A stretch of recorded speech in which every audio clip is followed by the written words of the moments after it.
진우 박진우와의 아들. 그 순간 이강민의 온몸에 전율이 흘렀습니다. 박진우. 그 이름은 자신의 출생 기록에서 본 적이 있는 이름이었습니다.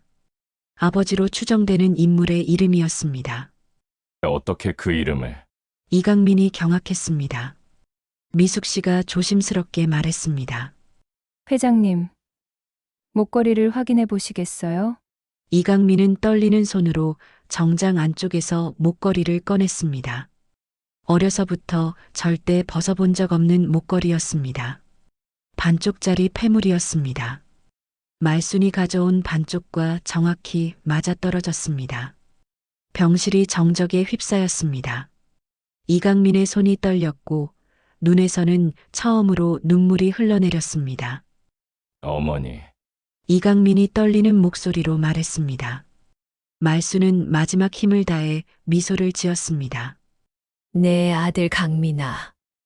오늘 사연 시작하기 전에 구독과 좋아요는 무료니까 한 번씩 눌러주세요. 서울 외곽 언덕배기에 자리 잡은 푸른솔 요양병원의 아침은 언제나 고요했습니다. 3층 창가 병실에서 85세의 김말순 할머니는 오늘도 어김없이 멀리 보이는 산을 바라보고 있었습니다. 주름진 손으로 창틀을 어루만지며 안개에 쌓인 산봉우리를 물끄러미 응시하는 모습이 마치 무언가를 기다리는 듯 했습니다. 침대 머리맡에는 색이 바랜 가족사진 한 장이 놓여 있었습니다.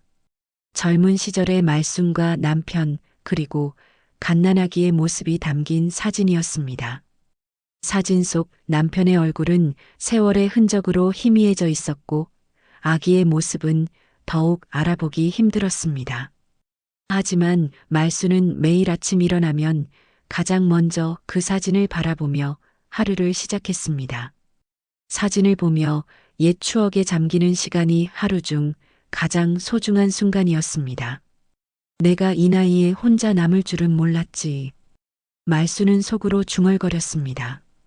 남편이 세상을 떠난 지도 벌써 10년이 넘었고 자식들은 모두 바쁘다는 핑계로 발길이 뜸했습니다. 1년에 한두 번 명절 때나 얼굴을 비추는 정도였습니다. 그나마 큰딸이 가끔 안부 전화를 하는 것이 전부였습니다. 전화 통화도 길지 않았습니다. 안부만 묻고는 일이 바쁘다며 서둘러 끊곤 했습니다. 오전 10시가 되면 간병인 박미숙 씨가 들어와 약을 챙겨주고 혈압을 재곤 했습니다. 미숙 씨는 말순보다 20살 어린 65세였지만 이미 5년째 이곳에서 일하고 있어 요양병원의 터줏대감 같은 존재였습니다. 친딸보다도 더 자주 보는 얼굴이 되어버린 미숙 씨는 말순에게 유일한 대화 상대였습니다. 할머니, 오늘도 산 구경하시네요? 미숙 씨가 다정한 목소리로 말을 걸었습니다. 저 산 너머에는 뭐가 있을까 싶어서 말이지. 말순이 대답했습니다. 젊을 때는 바쁘게 살다 보니 이런 풍경을 제대로 본 적이 없었거든요. 그때는 하루하루 먹고 살기가 바빠서 하늘 한번 올려다볼 여유도 없었어요. 미숙 씨는 고개를 끄덕이며 말순의 손을 다정히 잡았습니다. 이제라도 이렇게 여유롭게 보실 수 있으니 다행이에요. 점심시간이 되면 간병인들이 바쁘게 오가며 환자들의 식사를 도왔습니다. 말순은 식사량이 많지 않았지만 미숙 씨의 정성스러운 도움 덕분에 꾸준히 영양을 섭취하고 있었습니다.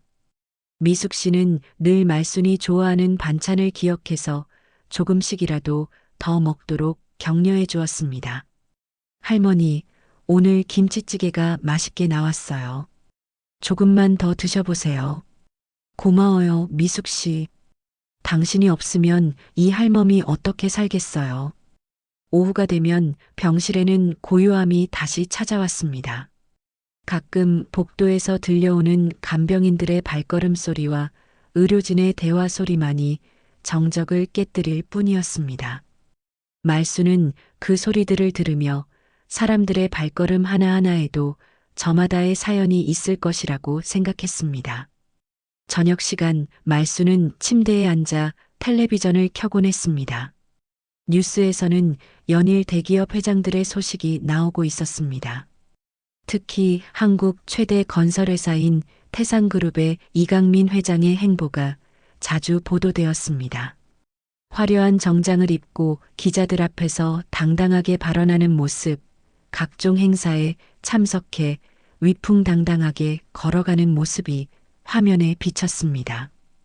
거대한 빌딩들과 수많은 직원들을 거느린 성공한 기업가의 모습이었습니다.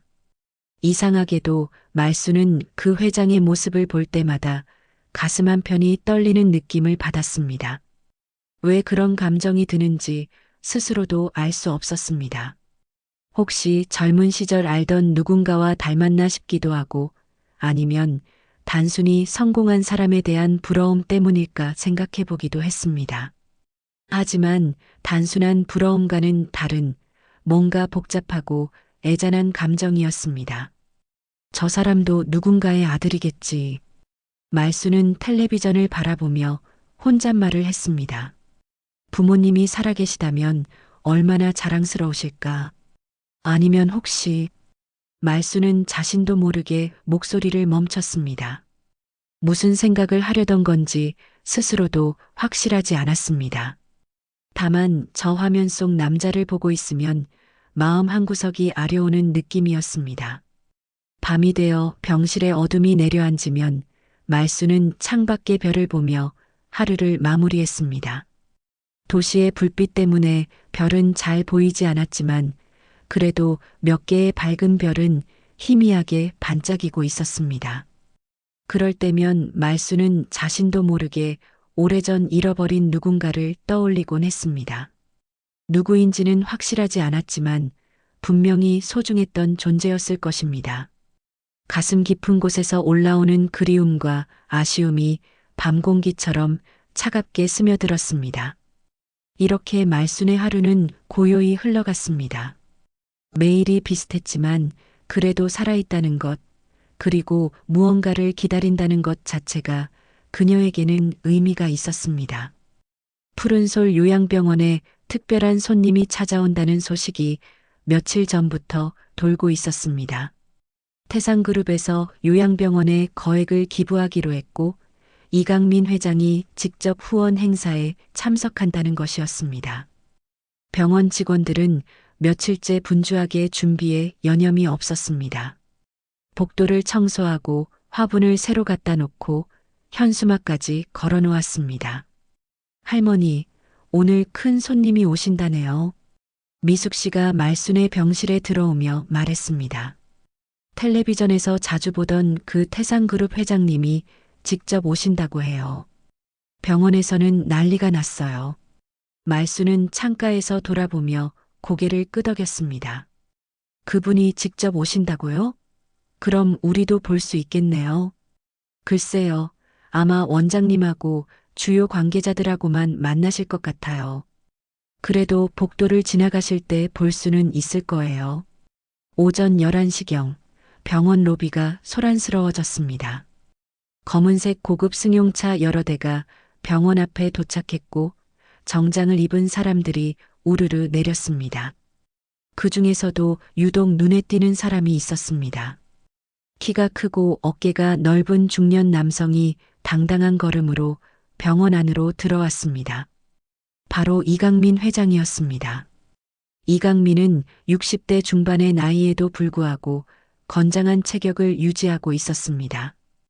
회색빛이 도는 머리카락은 단정하게 정돈되어 있었고 날카로운 눈빛에는 성공한 기업인의 카리스마가 넘쳐났습니다. 값비싼 정장을 입은 모습에서는 범접하기 어려운 위엄이 느껴졌습니다. 회장님, 이쪽으로 모시겠습니다. 병원 원장이 허리를 굽히며 안내했습니다. 이강민은 무표정한 얼굴로 고개만 살짝 끄덕였습니다. 주변 사람들을 대하는 태도는 냉랭했습니다. 마치 자신보다 낮은 사람들과는 대화할 필요도 없다는 듯한 모습이었습니다. 기부금 전달식이 끝난 후 이강민은 병원 시설을 둘러보겠다고 했습니다. 원장과 간부들이 따라오며 이곳저곳을 안내했습니다. 1층 물리치료실, 2층 재활치료실을 거쳐 3층 병동까지 올라왔습니다. 이쪽이 저희 병원에서 가장 조용하고 쾌적한 병실들입니다. 원장이 설명했습니다. 이강민은 복도를 걸으며 병실들을 무심히 둘러보았습니다. 환자들의 모습에는 별다른 관심을 보이지 않았습니다. 단지 시설이 깔끔한지 관리가 잘 되고 있는지만 확인하는 듯 했습니다. 말순의 병실 앞을 지날 때였습니다. 말순은 창가에서 이들의 모습을 지켜보고 있었습니다. 복도로 나와 있던 미숙 씨가 인사를 하려고 했지만 이강민은 거들떠보지도 않았습니다. 그런데 말순의 시선이 이강민의 얼굴에 고정되었습니다. 텔레비전에서 볼 때와는 또 다른 느낌이었습니다. 실제로 본 이강민의 모습에서 말순은 무언가 강렬한 기시감을 느꼈습니다.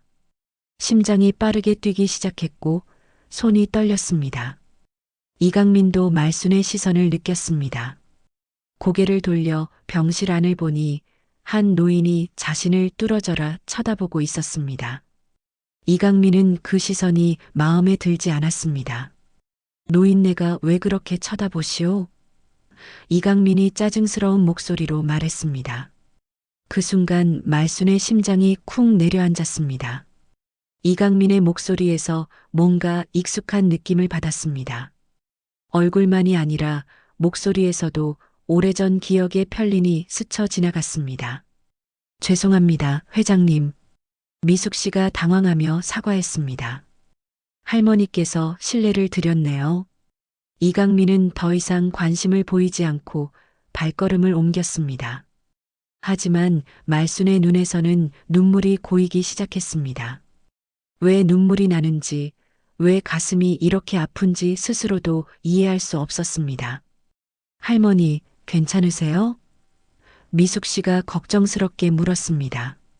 미숙 씨, 말순이 떨리는 목소리로 말했습니다.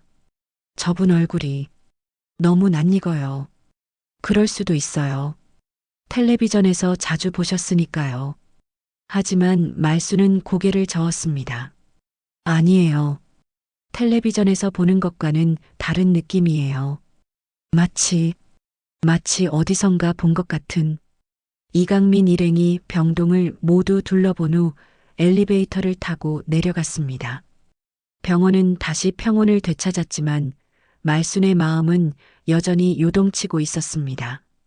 점심시간이 되어도 말순은 거의 먹지 못했습니다.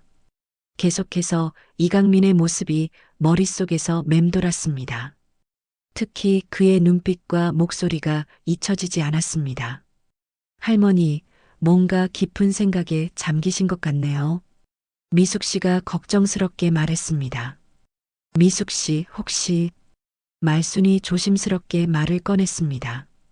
저 회장님에 대해 더 자세히 알 수 있을까요? 언제 태어나셨는지, 고향이 어디신지, 왜 갑자기 그런 걸 궁금해 하세요? 말순은 잠시 망설이다가 대답했습니다. 그냥 성공하신 분이니까 궁금해서요. 미숙 씨는 고개를 끄덕이며 말했습니다. 제가 알아봐 드릴게요. 요즘은 인터넷에서 다 찾을 수 있잖아요. 그날 밤 말순은 잠을 이루지 못했습니다. 창밖을 바라보며 오래전 기억을 더듬어 보려 했지만 희미한 편린들만 떠오를 뿐이었습니다. 분명히 중요한 무언가가 있을 것 같았지만 정확히 무엇인지는 알 수 없었습니다. 그날 밤부터 말순의 잠은 깊어지지 않았습니다.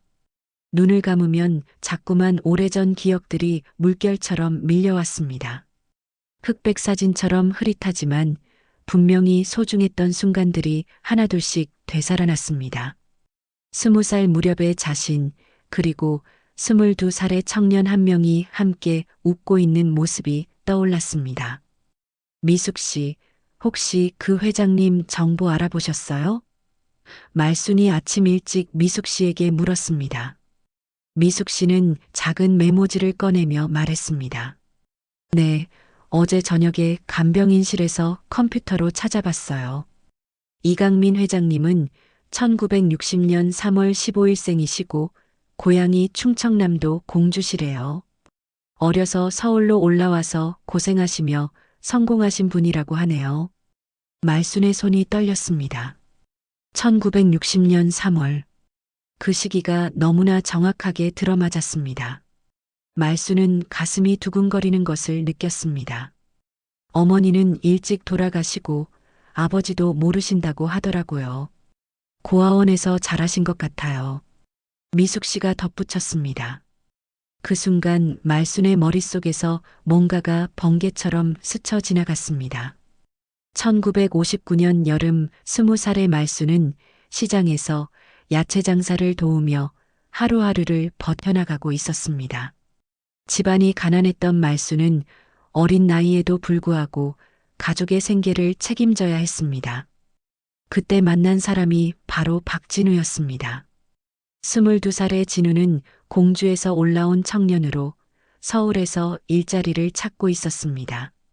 말순의 야채가게 앞에서 처음 만났을 때 진우는 며칠째 제대로 먹지 못한 상태였습니다.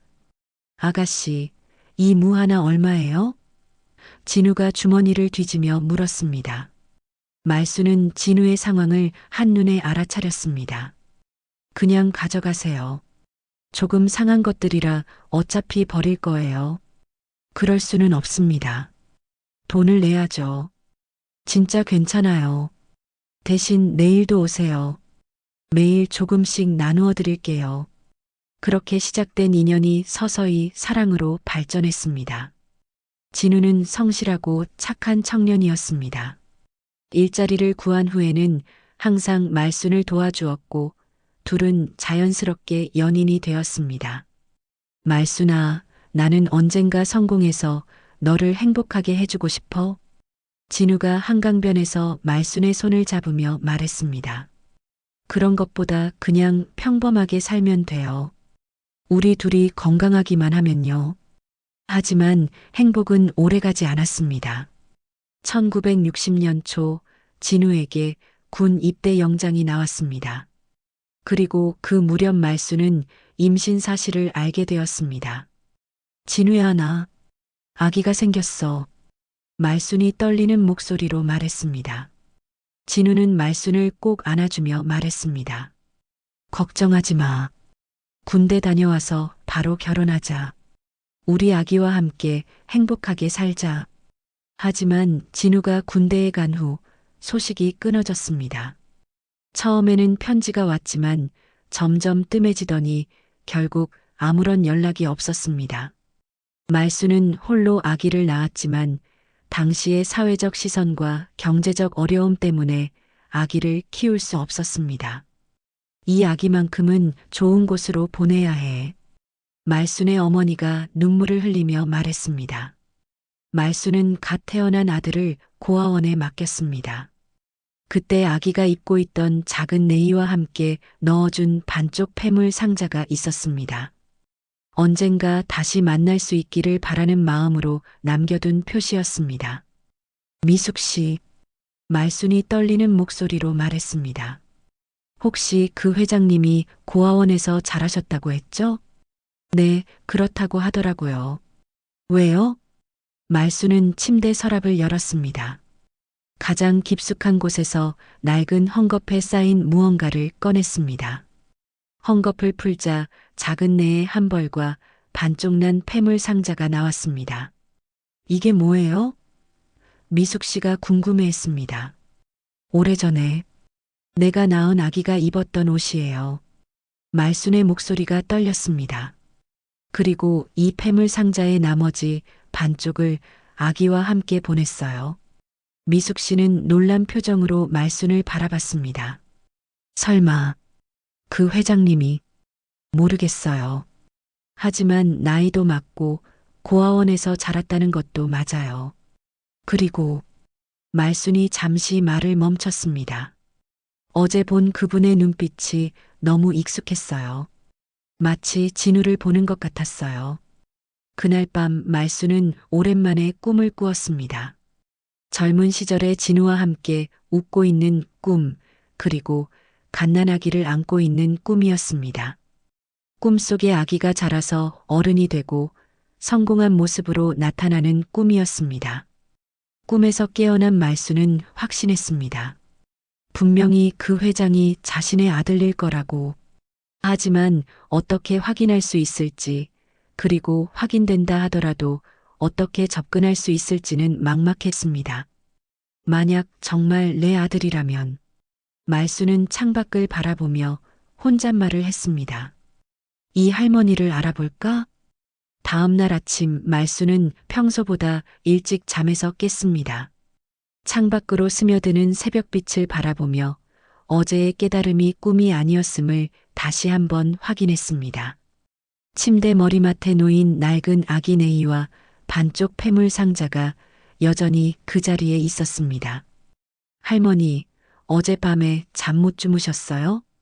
미숙 씨가 들어오며 말순의 얼굴을 살펴봤습니다. 눈두덩이 많이 부으셨네요. 미숙 씨, 앉아보세요. 말순이 진지한 표정으로 말했습니다. 제대로 이야기해 드릴 게 있어요. 미숙 씨는 의자를 끌어당겨 말순 옆에 앉았습니다. 5년째 함께 지내온 사이라 말순의 진지한 표정이 예사롭지 않다는 것을 알 수 있었습니다. 어제 그 회장님을 보고 나서 계속 생각해 봤는데요. 말순이 천천히 말을 시작했습니다. 혹시 정말로 내 아들일지도 모르겠어요. 할머니, 그건 너무 황당한 추측 아닌가요? 세상에 그런 우연이 어디 있어요? 말순은 고개를 저었습니다. 처음에는 저도 그렇게 생각했어요. 하지만 나이도 정확히 맞고 고아원에서 자랐다는 것도 맞아요. 그리고 무엇보다 말순은 잠시 말을 멈췄습니다. 그분의 눈빛과 목소리에서 진우의 모습이 보였어요. 미숙 씨는 여전히 반신반의하는 표정이었습니다. 그래도 확실하지 않잖아요. 혹시 잘못 생각하시는 건 아닐까요? 그래서 더 확인해 보고 싶어요. 말순이 간절한 목소리로 말했습니다. 혹시 병원에서 그분에 대한 정보를 더 알 수 있는 방법이 없을까요? 며칠 후 미숙 씨는 병원 사무실에서 일하는 김 과장과 이야기를 나누었습니다. 김 과장은 요양병원에서 10년 넘게 일해온 베테랑이었고 각종 정보에 밝았습니다. 김 과장님, 지난번에 다녀가신 태상그룹 회장님에 대해 혹시 더 아시는 게 있나요? 미숙 씨가 자연스럽게 물어봤습니다. 이강민 회장요? 그분은 정말 대단한 분이죠. 맨손으로 시작해서 지금의 태상그룹을 일구신 분이에요. 김 과장이 대답했습니다. 어떻게 그렇게 성공하실 수 있었을까요? 글쎄요, 들리는 얘기로는 어려서 고아원에서 자라셨다고 해요. 그래서 더욱 악착같이 성공하신 것 같아요. 아, 그리고 특이한 게 하나 있어요. 뭔가요? 회장님이 항상 목에 작은 펜던트를 차고 다니신다고 해요. 아주 오래된 것 같던데 절대 벗지 않으신다더라고요. 미숙 씨의 심장이 빨라졌습니다. 펜던트요? 네, 반쪽짜리 뭔가를 목걸이로 만든 것 같았어요. 기자들이 물어봐도 절대 이야기하지 않으신다고 하더라고요. 그날 저녁 미숙 씨는 이 소식을 말순에게 전했습니다. 말순은 떨리는 손으로 자신의 반쪽 폐물 상자를 꺼내 들었습니다. 미숙 씨, 이게 바로 그 펜던트일까요? 말순의 목소리가 떨렸습니다. 할머니, 만약 정말 그렇다면 미숙 씨도 흥분을 감추지 못했습니다. 정말 회장님이 할머니의 아들일지도 몰라요. 하지만 곧 현실적인 문제가 머릿속을 스쳤습니다. 그런데 어떻게 확인할 수 있을까요? 그분은 너무 바쁘시고 우리 같은 사람들은 접근하기도 어려울 텐데요. 말수는 깊은 생각에 빠졌습니다. 혹시 다시 병원에 오실 일은 없을까요? 글쎄요, 기부금도 전달하셨고 특별한 일이 없으면 다시 오시기 어려울 것 같은데요. 그날 밤 말수는 잠들지 못하고 계속 생각했습니다. 만약 정말 이강민이 자신의 아들이라면 어떻게 접근해야 할까요? 60년 넘게 헤어져 있던 모자가 이렇게 만날 수 있을까요? 진우야. 말순이 하늘을 바라보며 속삭였습니다. 만약 하늘에서 보고 있다면 우리 아들을 엄마 품으로 돌아올 수 있게 도와주세요. 다음 날 말순은 미숙 씨에게 부탁했습니다. 미숙 씨, 혹시 그분이 다시 병원에 오실 수 있는 방법이 없을까요? 할머니, 그건 정말 어려운 일이에요. 회장님 같은 분이 개인적인 일로 요양병원에 오실 리가 없잖아요. 그럼 다른 방법은 없을까요? 편지라도 보낼 수 있다면. 미숙 씨는 고민에 빠졌습니다. 편지를 보낸다고 해도 회장님께서 직접 보실 가능성은 거의 없어요. 비서실에서 다 걸러낼 거예요. 그래도 시도해 볼 가치는 있지 않을까요? 말순이 간절하게 말했습니다. 미숙 씨는 말순의 간절한 눈빛을 보며 마음이 움직였습니다. 그럼 제가 방법을 알아볼게요. 혹시 아시는 분 중에 태상그룹과 연결된 분이 있을지도 모르니까요. 며칠 후 뜻밖의 기회가 찾아왔습니다. 병원에서 일하는 청소부 아주머니의 아들이 태상그룹 계열사에서 일한다는 것을 알게 된 것입니다. 할머니, 혹시 희망이 생겼어요? 미숙 씨가 기쁜 목소리로 말했습니다. 박 아주머니 아들분이 태상그룹에서 일하신대요. 그분을 통해서 뭔가 방법을 찾을 수 있을지도 몰라요. 말순의 눈에 희망의 빛이 돌았습니다. 정말요? 그럼 혹시 일단 박 아주머니와 이야기해 볼게요. 하지만 너무 기대는 하지 마세요. 쉽지 않은 일이니까요. 그날 밤 말순은 오랜만에 편안한 잠에 들었습니다. 비록 확실하지는 않지만 아들과 다시 만날 수 있을지도 모른다는 희망이 생겼기 때문입니다. 한 달이 지났지만 박 아주머니를 통한 연결 시도는 별다른 성과를 거두지 못했습니다. 태상그룹은 너무나 거대한 조직이었고 말단 직원이 회장에게 개인적인 메시지를 전달한다는 것은 현실적으로 불가능에 가까웠습니다. 말순의 건강도 점차 악화되고 있었습니다. 할머니, 오늘은 어떠세요? 미숙 씨가 평소보다 걱정스러운 표정으로 물었습니다. 숨이 좀 차네요. 어젯밤에도 거의 잠을 못 잤어요. 말순이 힘없는 목소리로 대답했습니다. 의사의 진단에 따르면 말순의 심장 기능이 급격히 떨어지고 있었습니다. 고령에다 오랜 기간의 스트레스와 불안감이 겹쳐 몸 상태가 나빠진 것이었습니다. 약물 치료를 받고 있었지만 근본적인 해결책은 없는 상황이었습니다. 그런 어느 날 오후 뜻밖의 소식이 들려왔습니다. 태상그룹에서 다시 병원을 방문한다는 것이었습니다. 이번에는 새로 건설 중인 실버타운 부지 관련 VIP 병동 점검차였습니다. 할머니, 다시 기회가 왔어요. 미숙 씨가 급하게 말순의 병실로 들어왔습니다. 이강민 회장님이 내일 다시 오신다고 해요. 이번에는 VIP 병동을 둘러보신다고 하는데 우리 층도 지나가실 거예요. 말순은 침대에서 힘겹게 몸을 일으켰습니다. 정말요? 그럼 이번에는? 네, 이번에는 직접 말씀드릴 기회가 있을지도 몰라요. 하지만 할머니 몸 상태가 걱정되네요. 말순은 결심한 듯 고개를 끄덕였습니다. 괜찮아요. 이번이 마지막 기회일 수도 있어요. 다음 날 오전, 이강민이 다시 푸른솔 요양병원에 도착했습니다. 이번에는 건축 관련 임원들과 함께 왔습니다.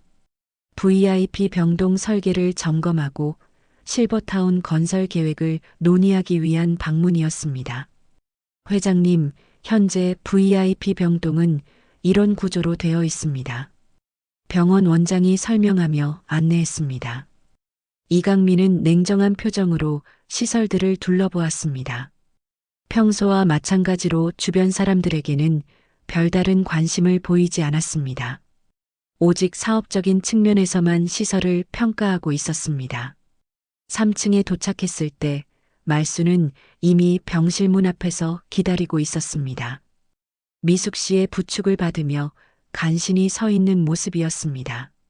얼굴은 창백했지만 눈빛만은 또렷했습니다.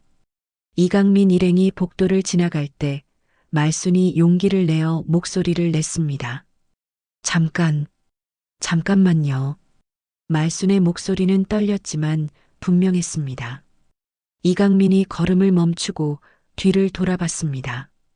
지난번에 자신을 빤히 쳐다보던 그 노인이었습니다. 뭐 하시는 거요? 이강민이 짜증스러운 표정으로 물었습니다. 회장님, 말순이 떨리는 목소리로 말했습니다. 잠깐만 이야기를 들어주실 수 있을까요? 내가 왜 당신 같은 노인네 얘기를 들어야 합니까? 이강민의 목소리는 차가웠습니다. 주변 사람들이 당황하며 말순을 말리려 했습니다. 병원 원장도 얼굴이 새하얗게 질렸습니다. 죄송합니다, 회장님. 환자분이 컨디션이 안 좋으셔서 원장이 급하게 사과했습니다. 하지만 말순은 포기하지 않았습니다. 제발, 단 5분만이라도. 시끄럽습니다. 이강민이 목소리를 높였습니다. 내가 그런 한가한 사람으로 보입니까? 그 순간 말순의 다리에서 힘이 빠졌습니다. 미숙 씨가 급하게 부축했지만 말순은 그대로 주저앉고 말았습니다. 일단 박 아주머니와 이야기해 볼게요. 하지만 너무 기대는 하지 마세요. 쉽지 않은 일이니까요. 그날 밤 말순은 오랜만에 편안한 잠에 들었습니다. 비록 확실하지는 않지만 아들과 다시 만날 수 있을지도 모른다는 희망이 생겼기 때문입니다. 한 달이 지났지만 박 아주머니를 통한 연결 시도는 별다른 성과를 거두지 못했습니다. 태상그룹은 너무나 거대한 조직이었고 말단 직원이 회장에게 개인적인 메시지를 전달한다는 것은 현실적으로 불가능에 가까웠습니다. 말순의 건강도 점차 악화되고 있었습니다. 할머니, 오늘은 어떠세요? 미숙 씨가 평소보다 걱정스러운 표정으로 물었습니다. 숨이 좀 차네요. 어젯밤에도 거의 잠을 못 잤어요. 말순이 힘없는 목소리로 대답했습니다. 의사의 진단에 따르면 말순의 심장 기능이 급격히 떨어지고 있었습니다. 고령에다 오랜 기간의 스트레스와 불안감이 겹쳐 몸 상태가 나빠진 것이었습니다. 약물 치료를 받고 있었지만 근본적인 해결책은 없는 상황이었습니다. 그런 어느 날 오후 뜻밖의 소식이 들려왔습니다. 태상그룹에서 다시 병원을 방문한다는 것이었습니다. 이번에는 새로 건설 중인 실버타운 부지 관련 VIP 병동 점검차였습니다. 할머니, 다시 기회가 왔어요. 미숙 씨가 급하게 말순의 병실로 들어왔습니다. 이강민 회장님이 내일 다시 오신다고 해요. 이번에는 VIP 병동을 둘러보신다고 하는데 우리 층도 지나가실 거예요. 말순은 침대에서 힘겹게 몸을 일으켰습니다. 정말요? 그럼 이번에는? 네, 이번에는 직접 말씀드릴 기회가 있을지도 몰라요. 하지만 할머니 몸 상태가 걱정되네요. 말순은 결심한 듯 고개를 끄덕였습니다. 괜찮아요. 이번이 마지막 기회일 수도 있어요. 다음 날 오전, 이강민이 다시 푸른솔 요양병원에 도착했습니다. 이번에는 건축 관련 임원들과 함께 왔습니다. VIP 병동 설계를 점검하고 실버타운 건설 계획을 논의하기 위한 방문이었습니다. 회장님, 현재 VIP 병동은 이런 구조로 되어 있습니다. 병원 원장이 설명하며 안내했습니다. 이강민은 냉정한 표정으로 시설들을 둘러보았습니다. 평소와 마찬가지로 주변 사람들에게는 별다른 관심을 보이지 않았습니다. 오직 사업적인 측면에서만 시설을 평가하고 있었습니다. 3층에 도착했을 때 말순은 이미 병실 문 앞에서 기다리고 있었습니다. 미숙 씨의 부축을 받으며 간신히 서 있는 모습이었습니다. 얼굴은 창백했지만 눈빛만은 또렷했습니다. 이강민 일행이 복도를 지나갈 때 말순이 용기를 내어 목소리를 냈습니다. 잠깐만요. 말순의 목소리는 떨렸지만 분명했습니다. 이강민이 걸음을 멈추고 뒤를 돌아봤습니다. 지난번에 자신을 빤히 쳐다보던 그 노인이었습니다. 뭐 하시는 거요? 이강민이 짜증스러운 표정으로 물었습니다. 회장님, 말순이 떨리는 목소리로 말했습니다. 잠깐만 이야기를 들어주실 수 있을까요? 내가 왜 당신 같은 노인네 얘기를 들어야 합니까? 이강민의 목소리는 차가웠습니다. 주변 사람들이 당황하며 말순을 말리려 했습니다. 병원 원장도 얼굴이 새하얗게 질렸습니다. 죄송합니다, 회장님. 환자분이 컨디션이 안 좋으셔서 원장이 급하게 사과했습니다. 하지만 말순은 포기하지 않았습니다. 제발, 단 5분만이라도. 시끄럽습니다. 이강민이 목소리를 높였습니다. 내가 그런 한가한 사람으로 보입니까? 그 순간 말순의 다리에서 힘이 빠졌습니다. 미숙 씨가 급하게 부축했지만 말순은 그대로 주저앉고 말았습니다. 할머니, 미숙 씨가 다급하게 소리쳤습니다. 이강민은 더 이상 관심을 보이지 않고 발걸음을 옮겼습니다. 이런 일이 다시 생기지 않도록 하십시오. 말순은 복도 바닥에 주저앉은 채 이강민의 뒷모습을 바라봤습니다. 눈에서 눈물이 흘러내렸습니다. 60년 넘게 그리워했던 아들일지도 모르는 사람이 자신을 이렇게 냉대하는 현실이 너무나 가혹했습니다. 할머니, 일어나세요. 병실로 들어가요. 미숙 씨가 말순을 부축하며 말했습니다. 병실로 돌아온 말순은 침대에 누워 천장을 바라봤습니다. 가슴이 답답하고 숨이 차올랐습니다. 그동안 버텨왔던 희망이 한순간에 무너지는 것 같았습니다. 할머니, 괜찮으세요? 미숙 씨가 걱정스럽게 물었습니다. 미숙 씨, 말순이 힘없는 목소리로 말했습니다. 혹시 내가 잘못 생각한 걸까요? 저분이 정말 내 아들이 맞을까요? 할머니, 너무 상심하지 마세요. 아직 확실한 건 아니잖아요. 하지만 말순의 마음은 이미 깊은 절망에 빠져 있었습니다. 설령 이강민이 정말 자신의 아들이라고 하더라도 이렇게 냉정한 사람이 자신을 받아들일 리 없다는 생각이 들었습니다. 그날 밤 말순의 상태가 급격히 악화되었습니다. 호흡이 불규칙해지고 맥박도 약해졌습니다. 의료진이 응급처치를 했지만 의사는 가족들에게 연락하라고 했습니다. 이제 시간이 얼마 남지 않은 것 같습니다. 의사가 조심스럽게 말했습니다. 미숙 씨는 말순의 손을 꼭 잡고 있었습니다. 5년 동안 함께 지내며 가족보다도 가까워진 사이였습니다. 할머니, 포기하지 마세요. 아직 희망이 있어요. 미숙 씨가 눈물을 흘리며 말했습니다. 말순은 희미한 미소를 지으며 미숙 씨의 손을 약하게 꼭 잡았습니다.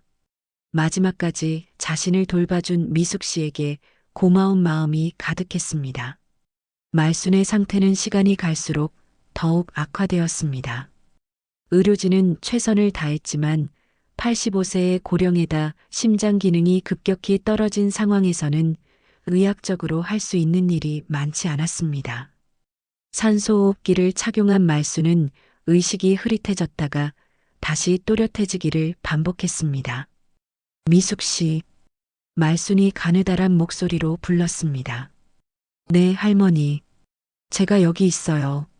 미숙 씨가 말순의 손을 꼭 잡으며 대답했습니다. 내가 만약 눈을 감게 되면 말순이 힘겹게 말을 이어갔습니다. 부탁이 하나 있어요. 무슨 소리예요? 할머니는 괜찮아지실 거예요. 말순은 고개를 천천히 저었습니다. 아니에요. 내가 내 몸을 가장 잘 알아요. 이제 정말 시간이 얼마 안 남은 것 같아요. 미숙 씨의 눈에서 눈물이 흘러내렸습니다. 5년 동안 함께 지내며 친딸처럼 여겨왔던 말순을 떠나보낸다는 것이 견디기 힘들었습니다. 서랍 맨 밑에 그 낡은 보자기가 있잖아요. 말순이 말을 이어갔습니다. 미숙 씨는 말순이 가리키는 서랍을 열어 보자기를 꺼냈습니다. 보자기 안에는 낡은 아기 네이와 반쪽 폐물 상자가 들어 있었습니다. 이걸 가져가세요. 말순이 간절한 눈빛으로 말했습니다. 그리고 만약에 기회가 된다면 그 회장님께 전해주세요. 할머니, 내 마지막 부탁이에요. 말순의 목소리에는 애절함이 배어 있었습니다. 설령 그분이 내 아들이 아니라고 하더라도 이 할머니의 마지막 소원이라고 전해주세요. 미숙 씨는 고개를 깊이 숙이며 감사 인사를 했습니다. 정말 고맙습니다. 이강민이 말순의 병실에 들어섰을 때 말순은 산소호흡기를 착용한 채 침대에 누워 있었습니다. 얼굴은 창백했지만 이강민을 보는 눈빛만은 또렷했습니다. 뭘 그렇게 급하게 전하고 싶어 하시는 거요? 이강민이 무뚝뚝하게 물었습니다. 말순은 힘겹게 손을 들어 미숙 씨를 가리켰습니다. 미숙 씨는 떨리는 손으로 보자기를 풀어 낡은 아기 네이와 반쪽 폐물 상자를 꺼냈습니다. 이게 뭔가요? 이강민이 의아해했습니다. 미숙 씨가 조심스럽게 말했습니다. 할머니께서 60년 전에 아기와 함께 보내신 물건이래요. 이강민의 표정이 굳어졌습니다. 그게 나와 무슨... 그때 미숙 씨가 반쪽 폐물 상자를 이강민에게 가까이 내밀었습니다. 혹시 회장님께서 가지고 계신 목걸이와 맞는지 확인해 보실 수 있을까요? 이강민의 얼굴이 창백해졌습니다. 무의식적으로 목에 손이 갔습니다. 정장 안에 숨겨진 목걸이 자리였습니다. 이런, 말도 안 되는... 이강민이 중얼거렸습니다. 하지만 마음 한편으로는 의심이 들기 시작했습니다.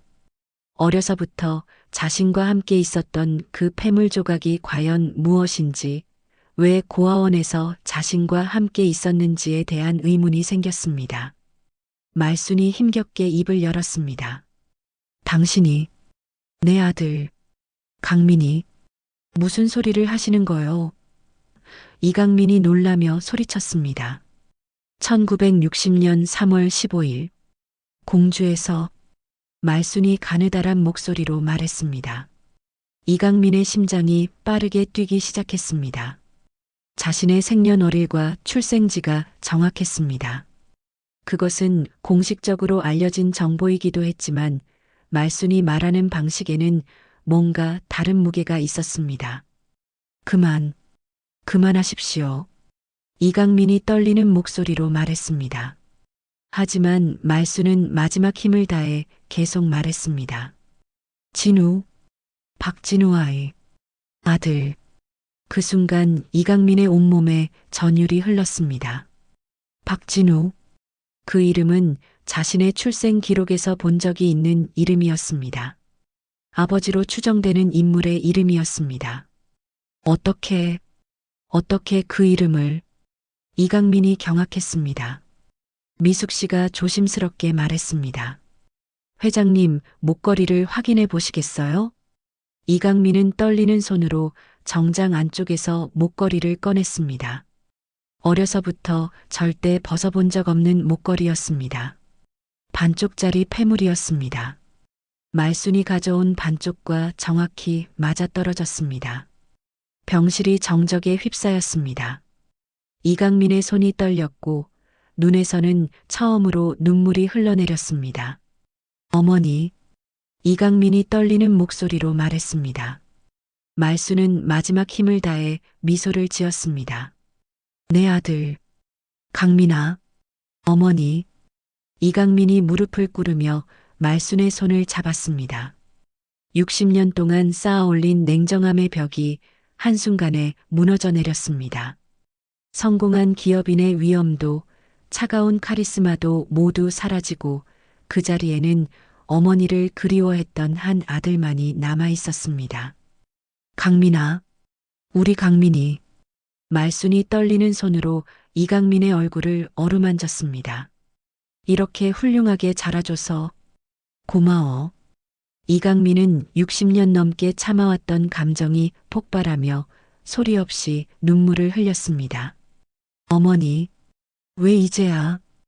왜 이렇게 늦게? 미안하다, 강민아. 어머니가 너를 지켜주지 못해서. 말순의 목소리가 점점 약해졌습니다. 미숙 씨는 뒤에서 이 모습을 보며 함께 눈물을 흘렸습니다. 5년 동안 지켜본 말순의 그리움이 마침내 결실을 맺는 순간이었습니다. 어머니, 저는 그동안 어머니를 원망했어요. 이강민이 흐느끼며 말했습니다. 왜 저를 버렸는지, 왜 혼자 살아야 하는지, 그 원망으로 살아왔어요. 강민아, 말순이 눈물을 흘리며 대답했습니다. 어머니도 하루도 너를 잊은 적이 없었어. 매일 밤 내가 어떻게 자라고 있는지, 건강한지, 그것만 생각했어. 이강민은 어머니의 손을 두 손으로 감쌌습니다. 어머니, 저는 이기적인 사람이 되었어요. 돈과 권력만 추구하며 살았어요. 다른 사람들을 차갑게 대했고, 아니야, 강민아. 말순이 고개를 저었습니다. 너는 훌륭한 사람이야. 어머니가 못다 해준 사랑을 너 스스로 찾아서 이렇게 성공했잖아. 이강민은 어머니의 말을 들으며 자신의 삶을 되돌아봤습니다. 성공을 위해 달려오면서 잃어버린 것들, 차갑게 대했던 사람들, 외면했던 약자들의 모습이 떠올랐습니다. 어머니, 저는 앞으로 어떻게 살아야 할까요?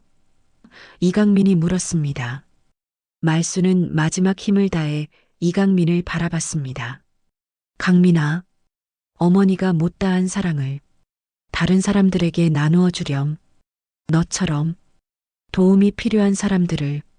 네, 어머니. 약속드릴게요. 그리고 너를 사랑했던 아버지를, 진우를 기억해 주렴. 그 사람은 좋은 사람이었어. 이강민은 고개를 끄덕였습니다. 네, 어머니. 아버지에 대해서도 알고 싶어요. 말순의 호흡이 점점 얕아졌습니다. 강민아, 어머니는 이제 마음이 편해. 내가 이렇게 훌륭하게 자란 걸 보니. 어머니, 아직 가시면 안 돼요. 저에게는 60년의 시간을 채워야 할 이야기들이 너무 많아요. 이강민이 간절하게 말했습니다. 강민아, 사랑한다. 말순이 마지막으로 미소를 지었습니다.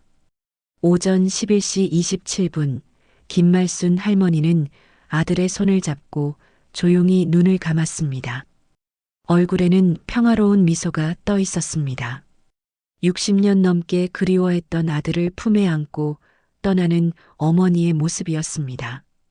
이강민은 한동안 어머니의 손을 놓지 못했습니다.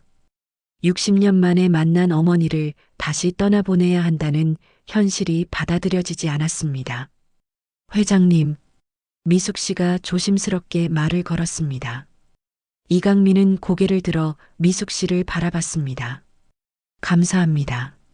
어머니를 마지막까지 돌봐주셔서. 할머니께서 정말 회장님을 자랑스러워 하셨어요. 텔레비전에서 회장님 모습을 볼 때마다 남몰래 눈물을 흘리셨거든요. 며칠 후 말순의 장례식이 조촐하게 치러졌습니다. 이강민은 모든 일정을 취소하고 어머니의 마지막 길을 정성껏 준비했습니다. 평생 누리지 못했던 어머니의 사랑을 마지막만큼은 제대로 표현하고 싶었습니다. 장례식장에는 말순을 돌봐줬던 요양병원 직원들과 몇몇 환자들이 참석했습니다. 이강민은 한 명 한 명에게 깊이 감사 인사를 표했습니다. 일주일 후 이강민은 태상그룹 본사에서 긴급 기자회견을 열었습니다. 모든 언론이 주목하는 가운데 이강민은 전혀 예상치 못한 발표를 했습니다. 저는 오늘부터 태상그룹의 사회공헌 사업을 대폭 확대하겠습니다. 이강민이 단호한 목소리로 말했습니다. 특히 홀로 계신 어르신들과 소외된 이웃들을 위한 복지 사업에 회사 수익의 30%를 투자하겠습니다. 기자들이 술렁였습니다. 30%는 일반적인 기업의 사회 공헌 비율을 훨씬 넘어서는 수치였습니다. 또한 전국의 요양병원과 고아원에 대한 지원도 확대하겠습니다. 아무도 혼자 외롭게 생을 마감하는 일이 없도록 최선을 다하겠습니다. 기자회견을 마친 후 이강민은 어머니의 유품들을 정리했습니다. 낡은 아기 네이와 합쳐진 폐물 상자, 그리고 어머니가 평생 간직했던 가족 사진들을 보며 다시 한번 눈물을 흘렸습니다. 어머니, 이강민이 혼자 중얼거렸습니다. 이제라도 어머니가 부끄럽지 않게 살겠습니다. 어머니가 못다 하신 사랑을 세상에 나누어 주겠습니다. 창밖으로 해가 지고 있었습니다. 이강민은 어머니가 마지막까지 바라봤던 그 산을 바라보며 새로운 다짐을 했습니다. 성공의 의미를 돈과 권력에서 찾는 것이 아니라 세상에 온기를 나누는 것에서 찾겠다고 말입니다. 몇 달 후 태상그룹의 변화는 사회 전체에 큰 화제가 되었습니다. 이강민은 직접 요양병원과 고아원을 방문하며 소외된 이웃들과 시간을 보냈습니다. 예전의 차가운 모습은 찾아볼 수 없었습니다. 미숙 씨는 말순이 남긴 병실을 정리하며 창밖의 산을 바라봤습니다. 할머니, 강민 회장님이 정말 좋은 일을 많이 하고 계세요.